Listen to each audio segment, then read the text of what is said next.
Sortez du milieu d'elle, mon peuple. Elle n'a rien de Dieu, elle a volé les affaires de Dieu. Elle n'enseigne pas aux enfants du monde la grande vérité de l'Évangile. Elle retient la vérité au monde et prend plaisir à perdre les âmes. La compassion n'habite point chez elle. Elle n'a aucune pitié du pauvre dans la rue qui se meurt. Elle entoure ses édifices d'impressionnantes statues artificieusement conçues à frapper les regards. Elle réclame de l'argent aux pauvres qui n'en ont pas. Ceci dira-t-elle afin qu'une place s'ouvre au ciel. Elle enseigne le purgatoire, un lieu de souffrance avant le repos, bien qu'il n'existe pas. Son enseignement sur le purgatoire, un lieu où les âmes terminent d'expier leurs fautes, leurs péchés. Quel mensonge abominable! Alors que nous enseignons tous que seul Jésus-Christ, l'agneau de Dieu, a ôté le péché du monde par son sang. Par son sacrifice expiatoire, en effet, c'est le sien propre qui a été versé. Le sang de ce juste qui nous purifie et nous justifie de toute condamnation. Par la foi en son nom, nous sommes rachetés par Dieu et nous recevons le salut de nos âmes, la vie éternelle. Elle baptise des bébés avant qu'ils aient l'âge de raison.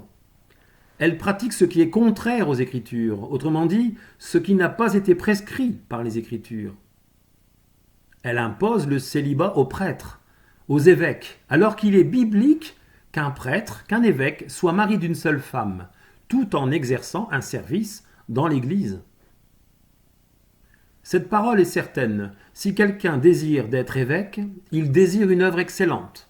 Mais il faut que l'évêque soit irrépréhensible, mari d'une seule femme, sobre, prudent, grave, hospitalier, propre à enseigner. L'Esprit dit expressément que dans les derniers temps, quelques-uns se révolteront de la foi, s'attachant à des esprits séducteurs et aux doctrines de démons, enseignant des mensonges par hypocrisie, étant cautérisés dans leur propre conscience, défendant de se marier, commandant de s'abstenir de viande que Dieu a créée, afin que les fidèles et ceux qui ont connu la vérité en usent avec action de grâce.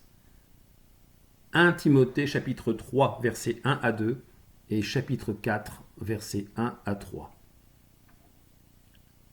Elle incite le monde entier à adorer la Vierge Marie.